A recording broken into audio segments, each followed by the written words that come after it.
لقد سمع الله قول الذين قالوا إن الله فقير ونحن أغنياء আল্লাহ সুবহানাহু ওয়া তাআলা আবু বকরের তাসদীক সত্যায়নে আয়াত নাযিল করে দিলেন, হে মুহাম্মদ ওই জায়গায় কি হয়েছে আপনি তো জানেন না। লাকাদ সামিআ আল্লাহ, আমি আল্লাহ শ্রবণ করেছি, শুনেছি। কাউলাল্লাযীনা ক্বালু, ইহুদি বলেছিল ইন্নাল্লাহা ফাকির ওয়া নাহনু আগনিয়া, আল্লাহ গরীব তারা ধনী। কথা ঠিক হয়েছে কিনা বলেন? আল্লাহর ব্যাপারে আল্লাহর শানে একটা বেয়াদবিমূলক কথা বলছে না? মুমিন বান্দা আল্লাহর শানে যদি বেয়াদবিমূলক কেউ যদি কথা বলে মুমিন বান্দার সামনে, রাসূলের শানে যদি বেয়াদবিমূলক কোনো কথা বলে, তাহলে মুমিন নিজেকে আর ঠিক রাখতে পারে না। ঠিক কিনা বলেন? সবচেয়ে বেশি ভালোবাসতে হবে কাকে বলেন? আল্লাহ এবং রাসূলকে। কাকে বলেন? ভান্ডার থেকে একখানা হাদিস পাঠ করেছি। অল্প সময়ে ইনশাআল্লাহ আল্লাহ তাআলা আমাকে তৌফিক দান করলে কিঞ্চিত আলোচনা করার প্রয়াস চালাবো। আমা তৌফিক ইল্লা বিল্লাহ। আলোচনার বিষয় হলো হুব্বে রাসূল। রাসূলুল্লাহ সাল্লাল্লাহু আলাইহি সাল্লামকে কেমন ভালোবাসা হওয়া উচিত মুমিনের জন্য। মানুষ মানুষদেরকে ভালোবাসে কয়েকটি গুণের কারণে। এক নাম্বার গুণ হলো সৌন্দর্য, দুই নাম্বার গুণ হলো আত্মীয়তার বন্ধন ঠিক রাখা, তিন নাম্বার গুণ হলো বাতিনি গুণ, চার নাম্বার হলো ইহসান বা অনুগ্রহ। এই চারটি গুণ যার মধ্যে থাকে মানুষ তাকে ভালোবাসে। কয়টি গুণ বলেন তো আপনারা? চারটি গুণ। পৃথিবীর মধ্যে যত ভালো গুণ আছে সব গুণের অধিকারী ছিলেন আমার আপনার পেয়ারা নবী। আমার আপনার নবীর নামটা কি সবাই বলেন তো একটু? মুহাম্মদ সাল্লাল্লাহু আলাইহি ওয়াসাল্লাম। আল্লাহ সুবহানাহু ওয়া তাআলা রাসূলকে সর্বগুণে গুণান্বিত করেছিলেন। বলেন সুবহানাল্লাহ। আল্লাহ রাসূল হাদিসে বলেছেন, মান আহাব্বা লিল্লাহ ওয়া আবগাদা লিল্লাহ ওয়া মান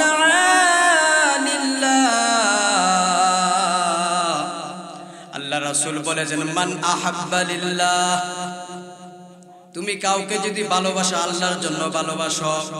ওয়া আবগাদা লিল্লাহ, কারো প্রতি যদি রাগ করো তাহলে আল্লাহর জন্যই রাগ করো। ওয়া আতা লিল্লাহ, কাউকে যদি তুমি কিছু দাও তাহলে আল্লাহর জন্যই দাও।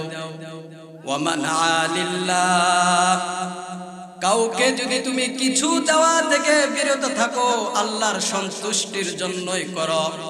ফাকাদ ইসতাকমালাল ঈমান, আল্লাহ রাসূল বলেছেন তাহলে সে পরিপূর্ণ ঈমানদার, পরিপূর্ণ মুমিন। ভালোবাসা দুই উদ্দেশ্য হয়।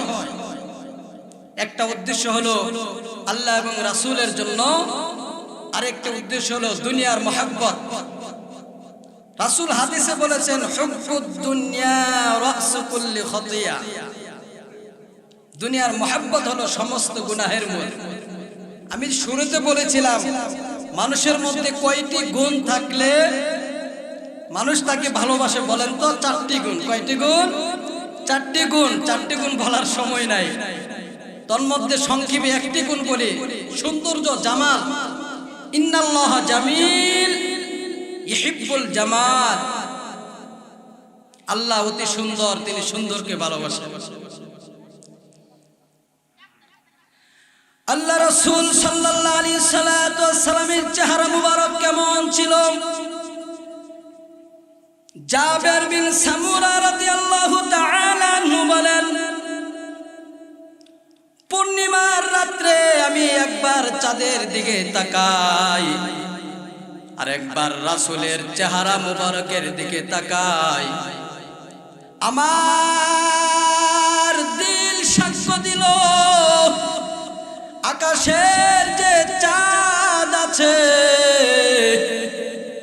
আমি একবার দেখি, রাসূলের চেহারা মোবারক আমি আর একবার দেখি, আমার দিল সাক্ষ্য দিল আকাশের যে চাঁদ আছে এই চাঁদের চেয়েও হাজার গুণ বেশি সুন্দর আমার নবী। আল্লাহু আকবার বলেন। আব্দুর রহমান জামি রহমাতুল্লাহ আলাইহি কত সুন্দর করে বলেছেন, ইয়া সাহিবাল জামাল ওয়া ইয়া সাইয়্যিদাল বাশার মিন ওয়াজহিকাল মুনীর লাকাদ নাওয়ারাল কমার লা ইউমকিনুস সানাউ কামা কানা হাক্কাহু ইয়া সাহিবাল জামাল ওয়া ইয়া সাইয়্যিদাল বাশার। ওহে সৌন্দর্যের অধিকারী, ওহে মানব সর্দার, মিন ওয়াজহিকাল মুনীর লাকাদ নাওয়ারাল কমার, আপনার আলোকিত চেহারার বরকতে চাঁদও আপনার চেহারা থেকে, আপনার আলোকিত চেহারার বরকতে চাঁদও জ্যোতি পেয়েছে। সুবহানাল্লাহ বলেন। লা ইউমকিনুস সানাউ কামা কানা হাক্কাহু।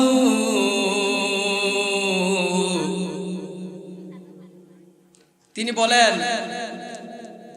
রাসূলুল্লাহ সাল্লাল্লাহু আলাইহি ওয়াসাল্লাম এত গুণে গুণান্বিত ছিলেন, মুখ দ্বারা জবান দ্বারা ভাষায় প্রকাশ করা সম্ভব নয়। এক কথাই বলে দিলেন, আল্লাহর পরে যার স্থান তিনি হলেন মুহাম্মদ সাল্লাল্লাহু আলাইহি ওয়াসাল্লাম। আল্লাহু আকবার বলেন।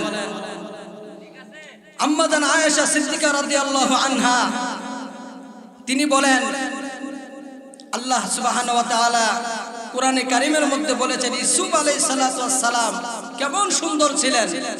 قطعنا أيديهن وقلنا حاش لله ما هذا بشرا إن هذا إلا ملك كريم। আম্মা জান আয়েশা সিদ্দিকা রাদিয়াল্লাহু আনহা তিনি বলেন ইউসুফ আলাইহিস সালাতু ওয়াস সালামের সৌন্দর্যে মুগ্ধ হয়ে মিশরের নারীরা তাদের হাত কর্তন করেছিল। আমার নবীর চেহারা যদি মিশরের নারীরা দেখতো, তাদের আঙ্গুল না তাদের কলিজা পর্যন্ত কেটে বলতে বলেন আল্লাহু আকবার। হাসান বিন সাবিত রাদিয়াল্লাহু তাআলা আনহু সুন্দর করে বলেছেন, ওয়া আহসানু মিনকা লাম তারা কাত্তু আইনি وأجمل منك لم تلد النساء خلقت مبرأ من كل عيب كأنك قد خلقت كما تشاء। হাসান বিন সাবিত রাদিয়াল্লাহু তাআলা আনহু বলেন, ওয়া আহসানু মিনকা লাম তারা কাত্তু আইনি وأجمل منك لم تلد النساء। ও নবী আপনি কেমন সৌন্দর্য আমার জবান দিয়ে প্রকাশ করতে অক্ষম হয়ে গেছি, তবে এতটুকু বলতে পারি এই চোখ কখনো আপনার মতো সুন্দর মানুষ দেখে নাই। আল্লাহু আকবার বলেন। আপনার মতো সুন্দর শিশু বাচ্চা আজ পর্যন্ত কোন নারী জন্ম দেয় নাই। খুলিকতা মুবাররাআম মিন কুল্লি আইবিন, সকল দোষ ত্রুটি থেকে আপনি মুক্ত। কাআন্নাকা কদ খুলিকতা কামা তাশা, আপনি যেমন চেয়েছেন আল্লাহ আপনাকে তেমনই বানিয়েছেন। সুবহানাল্লাহ বলেন। আল্লাহ রাসূল সাল্লাল্লাহু আলাইহি ওয়াসাল্লাম হাদিসে বলেন, লা ইউমিনু আহাদুকুম হাত্তা আকুনা হাব্বা ইলাইহি মিন ওয়ালিদিহি ওয়া ওয়ালাদিহি ওয়ান নাসি আজমাইন। তুমি প্রকৃত মুমিন হতে পারবে না যতক্ষণ পর্যন্ত তোমার পিতা মাতা আত্মীয় স্বজন যা আছে প্রতিবেশী বন্ধু বান্ধব সকলের চেয়েও আমি মুহাম্মদকে বেশি ভালো না বাসো। রাসূলুল্লাহ সাল্লাল্লাহু আলাইহি সাল্লামকে ভালোবাসলে কি লাভ? একজন সাহাবী এসে বললেন, ইয়া রাসূলুল্লাহ, ইয়া হাবিবাল্লাহ, দুনিয়াতে যখনই মন চায় আপনাকে দেখতে পারি, আপনাকে না দেখে আমি থাকতে পারি না। সাহাবা কেরাম রাসূলের জন্য অনেক পাগল পারা ছিলেন। আব্দুল্লাহ ইবনে যায়েদ ইবনে আব্দুর রাব্বি রাদিয়াল্লাহু তাআলা আনহু, তিনি যখন শুনতে পেলেন রাসূলুল্লাহ সাল্লাল্লাহু আলাইহি ওয়াসাল্লাম দুনিয়া থেকে বিদায় হয়ে গেছেন, তিনি আল্লাহকে একটা ডাক দিয়ে বলেন, আল্লাহ,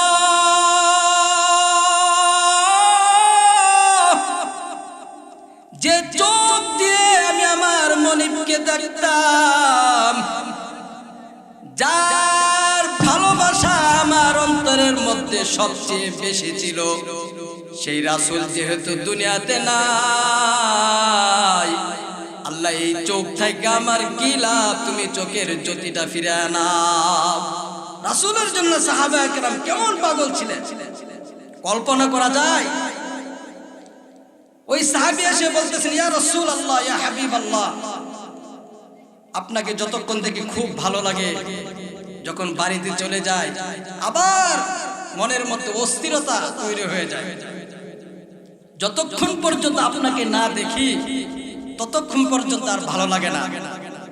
ইয়া রাসূলুল্লাহ, আপনি তো নবী, আপনি তো রাসূল, আপনার জান্নাত তো অনেক আলা তবকায়। দুনিয়াতে যখনই মন চায় আপনাকে দেখতে পারি, জান্নাতে কি দেখতে পারবো?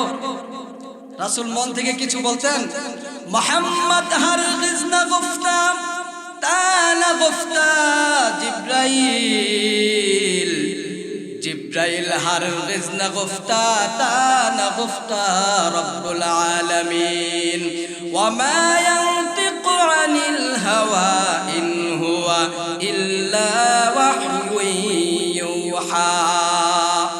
রাসূলুল্লাহ সাল্লাল্লাহু আলাইহি সাল্লাম ওহী ব্যতীত কিছু বলতেন না। রাসূলুল্লাহ সাল্লাল্লাহু আলাইহি সাল্লাম ততক্ষণ পর্যন্ত কিছু বলতেন না যতক্ষণ পর্যন্ত জিব্রাইল আলাইহিস সালাম কিছু না বলতেন। জিব্রাইল আলাইহিস সালাম ততক্ষণ পর্যন্ত কিছু বলতেন না যতক্ষণ পর্যন্ত আল্লাহ সুবহানাহু ওয়া তাআলা কিছু না বলতেন।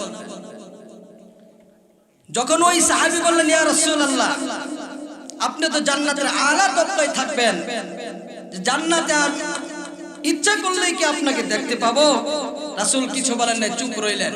জিব্রাইল আলাইহিস সালাম ওহী নিয়ে আসলেন, ওয়া মান ইউতি'িল্লাহা ওয়ার রাসূল ফাউলাইকা মা'আল্লাযীনা আন'আমা আল্লাহু আলাইহিম মিনান নাবিয়্যিন ওয়াস-সিদ্দীকিন ওয়াশ-শুহাদা'i ওয়াস-সালিহিন ওয়া হাসুনা উলাইকা রাফীকা। এই আয়াত নাযিল হয়ে গেল, হে নবী, আপনি বলে দেন, মাইয়ুতি'িল্লাহা ওয়া মাইয়ুতি'িল্লাহা ওয়ার রাসূলা, যে ব্যক্তি আল্লাহ এবং তার রাসূলকে আনুগত্য করবে তারা ওই সকল ব্যক্তির সঙ্গী হবে। আল্লাহ সুবহানাহু ওয়া তাআলা যাদের প্রতি নিয়ামত দান করেছেন তারা কারা? নবীগণ, সিদ্দিকগণ, শুহাদাগণ, যারা সত্যবাদী নেককার, তাদের সাথে তারা সঙ্গী হবে। বলেন সুবহানাল্লাহ। একজন সাহাবী বলেন, ইয়া রাসূলুল্লাহ, ইয়া হাবিবাল্লাহ, মাতাস সাআ, কিয়ামত কবে হবে? রাসূলুল্লাহ সাল্লাল্লাহু আলাইহি সাল্লাম বললেন, ওয়া মা আ'দাদাতা লিস-সাআ, কিয়ামতের জন্য তুমি কি প্রস্তুতি নিয়েছো? ওই সাহাবী বললেন, ইয়া রাসূলুল্লাহ, ইয়া হাবিবাল্লাহ, কিয়ামতের জন্য তেমন কিছু প্রস্তুতি আমি নিতে পারি নাই। লিআন্নী উহিব্বুল্লাহ ওয়া রাসূলাহু, কিয়ামতের প্রস্তুতি আমি কিছুই নেই নাই, তবে আমার দিলের মধ্যে, আমার অন্তরের মধ্যে আল্লাহ এবং তার রাসূলের ভালোবাসা আছে। সুবহানাল্লাহ বলেন। আল্লাহ রাসূল বললেন, ফাকালা আনতা মা মান আহবাবতা, তুমি যাকে ভালোবাসো তোমার হাসরটা তার সাথে হবে। আনাস রাদিয়াল্লাহু তাআলা আনহু বললেন, যেহেতু সাহাবায়ে কেরাম নিজের জীবন থেকেও বেশি ভালোবাসতেন, কাকে বলেন? সাহাবায়ে কেরাম নিজের জীবন থেকেও বেশি ভালোবাসতেন রাসূলকে, কাকে বলেন? এই জন্য তারা খুশিতে বাকবাকুম হয়ে গেল। রাসূল যখন বলেছেন তুমি যাকে ভালোবাসো তার সাথে তোমার হাসর হবে, তুমি যাকে ভালোবাসো তুমি তার কাছাকাছি থাকতে পারবে। সুবহানাল্লাহ বলেন। উমর রাদিয়াল্লাহু তাআলা আনহু বলেন, ইয়া রাসূলুল্লাহ ইয়া হাবিবাল্লাহ, আমি আপনাকে ভালোবাসি। রাসূল বললেন, হে উমর, তুমি কি তোমার জীবন থেকেও বেশি আমাকে ভালোবাসোনি? উমর রাদিয়াল্লাহু তাআলা আনহু বলেন, না ইয়া রাসূলুল্লাহ, আমার জীবন থেকে আপনাকে বেশি ভালোবাসি না। কিছুক্ষণ চুপ থেকে উমর রাদিয়াল্লাহু তাআলা আনহু মনে মনে ভাবলেন, হায় রে, রাসূলকে যদি ভালো নাই বাসতে পারি তাহলে এই জীবনের কি লাভ? কিছুক্ষণ চুপ থেকে বললেন, ইয়া রাসূলুল্লাহ, আপনাকে আমার জীবন থেকেও বেশি ভালোবাসি। রাসূল বললেন, আল আনা ইয়া উমর, এখন তোমার ভালোবাসাটা যথার্থ হয়েছে। রাসূলকে ভালোবাসতে হবে কি রকম? নিজের আত্মীয় স্বজন, বন্ধু বান্ধব, প্রতিবেশী, সন্তানাদি, স্ত্রী, পিতামাতা যা আছে সকলের ভালোবাসা একদিকে, রাসূলুল্লাহ সাল্লাল্লাহু আলাইহি সাল্লাম ভালোবাসা, সন্তানাদি, স্ত্রী যারা আছে সবার থেকে বেশি ভালোবাসতে হবে কাকে বলেন? রাসূলকে যদি সব থেকে বেশি ভালোবাসতে পারেন তাহলে আপনি হলেন খাঁটি মুমিন। কি মুমিন? আল্লাহ সুবহানাহু ওয়া তাআলা বলেন, ওয়াল্লাযীনা আমানু আশাদ্দু হুব্বাল লিল্লাহ, খাঁটি মুমিন যারা তাদের অন্তরে আল্লাহর ভালোবাসা সবচেয়ে বেশি থাকে। আবু বকর সিদ্দিক রাদিয়াল্লাহু তাআলা আনহু ইসলামের জন্য সবকিছু উৎসর্গ করে দিয়েছেন। রাসূল বলেছেন, হে আবু বকর, সবার বদলাও দিতে পারলে তোমার বদলা আমি দুনিয়াতে দিতে পারলাম না। আবু বকরের জীবন, সময়, সম্পদ সবকিছু ইসলামের জন্য খরচ করেছেন, ব্যয় করেছেন। আবু বকর সিদ্দিক রাদিয়াল্লাহু তাআলা আনহু একবার এক ইহুদিকে, খাঁটি মুমিন সে যার সামনে আল্লাহর ব্যাপারে কেউ যদি গালমন্দ করে, রাসূলের ব্যাপারে কেউ যদি কোনো গালমন্দ করে, খাঁটি মুমিন নিজেকে ধরে রাখতে পারে না। আবু বকর সিদ্দিক রাদিয়াল্লাহু তাআলা আনহু এক ইহুদি পণ্ডিতকে বললেন, তুমি তো তাওরাত জানো, ইনজিল সম্পর্কে তুমি জানো, তাহলে আল্লাহর উপর ঈমান আনো না কেন? তখন ওই ইহুদি একটা বেয়াদবিমূলক কথা বলল, হে আবু বকর, ওই আল্লাহর প্রতি কি ঈমান আনবো যে আল্লাহ আমাদের কাছে টাকা চায়, যাকাত চায়? আবু বকর সিদ্দিক রাদিয়াল্লাহু তাআলা আনহু যখন এই কথা শুনতে পেলেন, ওই ইহুদি বলল, হে আবু বকর, তোমার আল্লাহ কি গরিব হয়ে গেছে আমাদের কাছে টাকা চায়? আবু বকর সিদ্দিক রাদিয়াল্লাহু তাআলা আনহু দেরি না করে সজোরে একটা থাপ্পড় মারলেন। কি দিয়েছে বলেন? আবু বকর সিদ্দিক রাদিয়াল্লাহু তাআলা আনহু এটা ভাবলেন না, ওই ইহুদির চারপাশে তার অনেক অনুসারী ছিল। আবু বকর সিদ্দিক রাদিয়াল্লাহু তাআলা আনহু এটা ভাবলেন না যে আমি যদি তাকে এখানে একটা থাপ্পড় দেই আমার শরীরে অনেক থাপ্পড় পড়বে। এদিকে তিনি ভাবলেনই না, তিনি সজোরে একটা থাপ্পড় মেরে দিলেন। মুমিনের ভিতরে যদি ঈমান থাকে সে কাউকে ভয় পায় না। डरता नहीं दुनिया में मुसलमान किसी से, डरता नहीं दुनिया में मुसलमान किसी से, जब मिल गए हैं दौलत ईमान नबी से, जब मिल गए हैं दौलत ईमान नबी से, ला नखाफु इल्लल्लाह, मुमिन কাউকে ভয় পায় না আল্লাহ ছাড়া। ঠিক কিনা বলেন? আবু বকর সিদ্দিক রাদিয়াল্লাহু তাআলা আনহু সজোরে এক থাপ্পড় মারলেন। ওই ইহুদি রাসূলের কাছে নালিশ নিয়ে গেছে, হে মোহাম্মদ, তোমার সহচর আবু বকর আমারে মারছে। কি বলো? আরহামু উম্মতি বি উম্মতি আবু বকর। আবু বকর হলো নরম দিলের মানুষ, সে এরকম গরম হয়ে গেছে। কিছুক্ষণ পরে আবু বকর হাজির, বলেন ইয়া রাসূলুল্লাহ, আমাকে অনুমতি দিন, আমি কি জন্য মারছি এটা পরে আর কি এর আরেকটু সাইজ করি। কি বলে আবু বকর? বলেন রাসূল বলে, আরে আবু বকর এত নরম মানুষ, সে হঠাৎ করে এরকম গরম হয়ে গেল, কারণ কি? ইহুদি যে যুক্তি দিল তুষ হয় আবু বকরের, সবকিছু দেখেন তিনি কে বলেন তো? অন্ধকার রাত্রে কালো পিপিলিকা কিভাবে চলে ওটা দেখেন কে বলেন তো? ওই ইহুদি বলেছিল কি আল্লাহ গরিব আমরা ধনী। আবু বকরের সন্তানে জিবরাইল আলাইহিস সালাতু ওয়াস সালাম আয়াত নিয়ে হাজির, লাকাদ সামিআল্লাহু কাওলাল্লাযীনা ক্বালু ইন্নাল্লাহা ফাকীরুন ওয়া নাহনু আগনিয়া।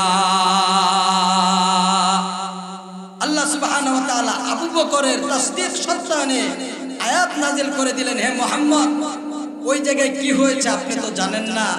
লাকাদ সামিআল্লাহ, আমি আল্লাহ শ্রবণ করেছি, শুনেছি। কাওলাল্লাযীনা ক্বালু, ওই ইহুদি বলেছিল ইন্নাল্লাহা ফাকীর ওয়া নাহনু আগনিয়া, আল্লাহ গরিব তারা ধনী। কথা ঠিক হয়েছে কিনা বলেন? আল্লাহর ব্যাপারে আল্লাহর শানে একটা বেয়াদবিমূলক কথা বলছে না? মুমিন বান্দা আল্লাহর শানে যদি বেয়াদবিমূলক কেউ যদি কথা বলে মুমিন বান্দার সামনে, রাসূলের শানে যদি বেয়াদবিমূলক কোনো কথা বলে, তাহলে মুমিন নিজেকে আর ঠিক রাখতে পারে না। ঠিক কিনা বলেন? সবচেয়ে বেশি ভালোবাসতে হবে কাকে বলেন? আল্লাহ এবং রাসূলকে। কাকে বলেন? আল্লাহ এবং রাসূলকে। রাসূলুল্লাহ সাল্লাল্লাহু আলাইহি সাল্লামের জন্য সাহাবীরা পাগল, রাসূলুল্লাহ সাল্লাল্লাহু আলাইহি সাল্লামের জন্য মহিলারা পাগল, রাসূলুল্লাহ সাল্লাল্লাহু আলাইহি সাল্লামের জন্য মদিনার মধ্যে যারা ছোট ছোট সাহাবী ছিল তারাও রাসূলের জন্য পাগল ছিল। উহুদ যুদ্ধের ময়দানে সংবাদ হয়ে গেল কুতিলা মুহাম্মদ কে হত্যা করা হয়েছে। রাসূলের প্রেমিক একজন সাহাবিয়া, মহিলা সাহাবিয়া দৌড়ে উহুদের প্রান্তরে ছুটে গিয়েছে। পথের মধ্যে মানুষ বলল, তুমি কোথায় যাচ্ছ?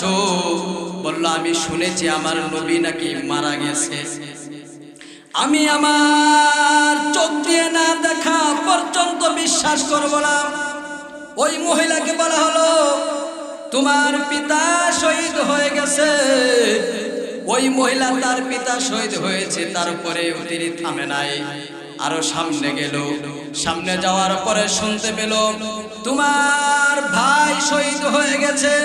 তারপর ওই মহিলা থামে না, আবার সামনে যাওয়ার পরে শুনতে পেল তোমার স্বামী দুনিয়া থেকে বিদায় হয়ে গেছে, শাহাদাতের সুদা পান করেছে। ওই মহিলা তার স্বামী হারাইছে, তার ভাই হারাইছে, তার পিতা হারিয়েছে, তারপরেও রাসূলকে দেখার জন্য পাগল পারা হয়ে গেছে। উহুদের প্রান্তরে গিয়ে রাসূলুল্লাহ সাল্লাল্লাহু আলাইহি সাল্লামকে দেখা মাত্রই বললেন, কুল্লু মুসিবাতিন বাদাকা জালাল, কুল্লু মুসিবাতিন বাদাকা জালাল, ইয়া রাসূলুল্লাহ, ইয়া হাবিবাল্লাহ। যুদ্ধের ময়দানে আমার স্বামী শহীদ হয়েছে, আমার ভাই শহীদ হয়েছে, আমার পিতা শহীদ হয়েছে। আপনাকে এক নজর দেখা মাত্র সব কষ্ট ভুলে গেছি। আল্লাহু আকবার বলেন। উহুদের যুদ্ধের পরে আজানের সময় মুয়াজ্জিনরা ডাক দেয়, হাইয়া আলাস সালাহ, নামাজের দিকে আসো। মক্কার গুলি দিয়ে কে যেন বলে যায়, হাইয়া আলাল জিহাদ, হাইয়া আলাল জিহাদ। আসো। মদিনার মধ্যে যুদ্ধের দামামা বেজে উঠেছে। একজন মহিলা সাহাবিয়া, তার স্বামী আগেই শহীদ হয়ে গেছে। ছোট বাচ্চা নিয়ে ক্রন্দন শুরু করে দিয়েছে। আমার ঘরের মধ্যে বড় কোনো সন্তান নাই যে আমার কলিজার টুকরা সন্তানকে আমি যুদ্ধে পাঠিয়ে দেব। কারণটা কি? আমি শহীদের মা হব, কিন্তু এরকম বড় সন্তান তো আমার নাই, আমি কি করি? অনেক ক্রন্দন করার পরে রাসূলের দরবারে ছোট বাচ্চা নিয়ে হাজির হয়ে গেছে। আল্লাহু আকবার বলেন, একটু জোরে বলি আল্লাহু আকবার। ওই মহিলা সাহাবী ছোট বাচ্চাকে নিয়ে রাসূলের দরবারে হাজির হয়ে গেছে। সাহাবায়ে কেরাম বললেন, ও তোমার কি মাথা ঠিক আছে নাকি? আরে যুদ্ধের ময়দান তো খেলতামাশার কোনো বস্তু না। যুদ্ধের ময়দান হলো তীর মারতে হয়, তরবারি চালাইতে হয়, বর্ষা নিক্ষেপ করতে হয়, ডাল দিয়ে আক্রমণ থেকে বাঁচতে হয়। তোমার এই ছোট বাচ্চা কি করবে? তোমার মাথা কি পাগল হয়ে গেছে নাকি? রাসূলুল্লাহ সাল্লাল্লাহু আলাইহি সাল্লামকে জানানো হলো, ইয়া রাসূলুল্লাহ, ইয়া হাবিবাল্লাহ, আপনার আশিক একজন মহিলা এসেছে ছোট বাচ্চা নিয়ে, ওইটাকে বলে যুদ্ধে দিবে। রাসূল বলে, আচ্ছা ঠিক আছে, তার মনের কি কথাটা ব্যথা আছে আমি একটু শুনি। রাসূলুল্লাহ সাল্লাল্লাহু আলাইহি সাল্লাম বললেন, তুমি যে ছোট বাচ্চা নিয়ে এসেছো যুদ্ধে, আমি নিয়ে যেতে পারবো না। তখন ওই মহিলা সাহাবিয়া রাসূলের আশিকান বলে, ইয়া রাসূলুল্লাহ, ইয়া হাবিবাল্লাহ, আমি জানি আমার এই ছোট বাচ্চা যুদ্ধের মধ্যে কোনো কিছু করতে পারবে না, তরবারি চালাতে পারবে না, তীর চালাতে পারবে না, বর্ষাও নিক্ষেপ করতে পারবে না, কিন্তু শত্রুরা যখন আপনার দিকে তাক করে তীর ছুঁড়ে মারবে, তরবারি দিয়ে আঘাত হানবে, বল্লম ছুঁড়ে মারবে, বল্লমের আঘাত থেকে বাঁচানোর জন্য, তীরের আঘাত থেকে বাঁচানোর জন্য, তরবারির আঘাত থেকে বাঁচানোর জন্য আমার এই ছোট বাচ্চাটাকে ডাল হিসাবে ধরবেন। বলেন আল্লাহু আকবার। কি পরিমাণ তাদের ঈমান মজবুত ছিল। ওই মহিলা বলে, ইয়া রাসূলুল্লাহ, ইয়া হাবিবাল্লাহ, আমার কলিজার টুকরা সন্তান শহীদ হয়ে যাবে, আমি গর্ববোধ করব আমি শহীদের মা হতে পেরেছি। রাসূলুল্লাহ সাল্লাল্লাহু আলাইহি সাল্লামের জন্য সবাই পাগল ছিল। ছোট একজন সাহাবী তালহা বিন বারা রাদিয়াল্লাহু তাআলা আনহু রাসূলের দরবারে আসা যাওয়া করে তার বাপের হাত ধরে আসে, মাঝে মাঝে বলে, ইয়া রাসূলুল্লাহ, ইয়া হাবিবাল্লাহ, আমি আপনাকে ভালোবাসি। রাসূলুল্লাহ সাল্লাল্লাহু আলাইহি সাল্লাম একদিন বললেন, আরে তালহা বিন বারা রাদিয়াল্লাহু তাআলা আনহুকে বললেন, হে তালহা, তুমি আমাকে কি পরিমাণ ভালোবাসো আজকে একটু পরীক্ষা করে দেখব।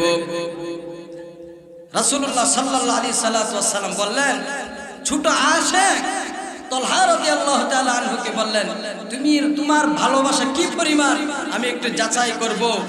মানে এই যে একটা ছোট একটা চাকু দেখতে পাচ্ছ, এই চাকু দিয়া তোমার বাপের কল্লাটা নিয়ে আসো, যদি তুমি আনতে পারো তাহলে আমি মনে করব তুমি আমার বড় আশিক।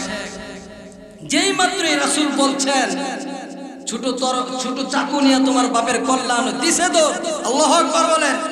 কি পরিমাণ ঈমান ছিল তাদের। রাসূলের ভালোবাসা সবচেয়ে বেশি, এজন্য বাপের কল্যাণের জন্য দিছে তো, আল্লাহু আকবার বলেন। রাসূল, হে তালহা, আমি তো দুনিয়াতে আসছি সম্পর্ক ঠিক রাখার জন্য, সম্পর্ক বিচ্ছিন্ন করার জন্য আসি নাই। আমি দেখলাম ঠিকই তোমার অন্তরে দিলের মধ্যে আমার ভালোবাসাটা তোমার বাপ থেকেও বেশি। আল্লাহু আকবার বলেন। রাসূলুল্লাহ সাল্লাল্লাহু আলাইহি সাল্লাম দেখলেন ওই ছোট আশিক কিছুদিন ধরে রাসূলের দরবারে আসে না। রাসূল খোঁজ খবর নিয়ে দেখলেন সে অসুস্থ। রাসূল দেখতে গেলেন, অজ্ঞান ছিল ওই সময়।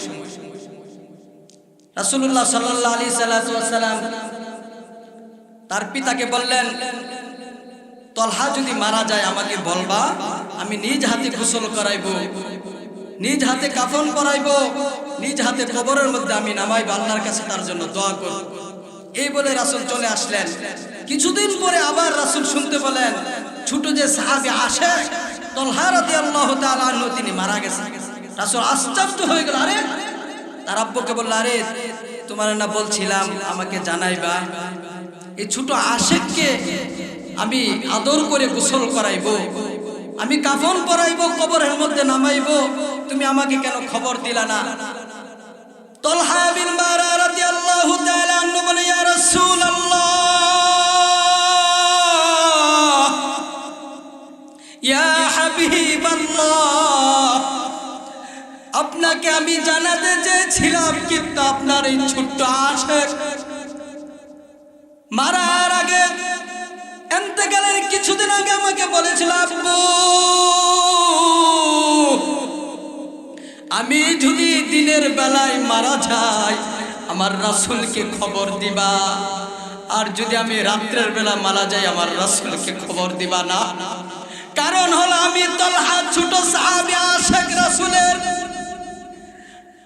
রাত্রের বেলায় যদি রাসূল আমাকে আসে দেখার জন্য, আমাকে গোসল করাবে, রাসূল বলেছে আমার কাফনটাও রাসূল পরাবে, কবরের মধ্যে আমাকে রাসূল নামাবে, কিন্তু আমার ভয় হয় রাসূল যদি রাত্রের বেলা আসে মুনাফিকরা রাসূলের কোনো ক্ষতি করতে পারে।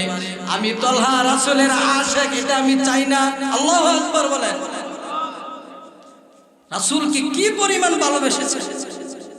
রাসূলকে ভালোবাসতে হলে কয়েকটা কাজ করতে হবে, এই বলে আমি শেষ করছি। এক নাম্বার হলো আল্লাহ সুবহানাহু ওয়া তাআলা বলেন, ওয়া মান শাকিকির রাসূল মিন বাদি মা তাবায়্যানা লাহুল হুদা ওয়া ইয়াত্তাবি' গায়রা সাবিলিল মুমিনিন নুওয়াল্লিহি মা তাওয়াল্লা ওয়া নুসলিহি জাহান্নাম। রাসূলকে ভালোবাসতে হলে তার আনিত দ্বীনকে ভালোবাসতে হবে। দুই নাম্বার হলো লাকাদ কানা লাকুম ফি রাসূলিল্লাহি উসওয়াতুন হাসানাহ, রাসূলের আদর্শকে নিজের জীবনে আদর্শ হিসেবে বাস্তবায়িত করতে হবে। তিন নাম্বার হলো রাসূল বলেন, মান আহাব্বা সুন্নতি ফাকাদ আহাব্বানি ওয়া মান আহাব্বানি কানা মা'i ফিল জান্নাহ। মান আহাব্বা সুন্নতি, যে আমার সুন্নতকে ভালোবাসে, ফাকাদ আহাব্বানি, সে আমাকেই ভালোবাসলো, ওয়া মান আহাব্বানি, যে আমাকে ভালোবাসে, কানা মা'i ফিল জান্নাহ, সে আমার সাথে জান্নাতে থাকবে। আমরা রাসূলের সাথে জান্নাতে থাকতে রাজি আছি তো ইনশাআল্লাহ? কোরআন সুন্নাহ অনুযায়ী আমরা যেন জীবন যাপন করতে পারি, নিজের জীবনের থেকেও বেশি যেন আল্লাহ এবং রাসূলকে ভালোবাসতে পারি। আল্লাহ আমাদেরকে কবুল করুন, বলেন আমিন। আজকের এই মাহফিলকে কবুল করুন, বলেন আমিন। আয়োজক কমিটিদেরকে আল্লাহ কবুল করুন, বলেন আমিন। অনেক যুবক ভাই আছেন, যুবক ভাইদেরকে যেন দিনের খাদেম আল্লাহ বানায় দেন, বলেন আমিন। ওয়া আখিরু দাওয়ানা আনিল হামদুলিল্লাহি রাব্বিল আলামিন।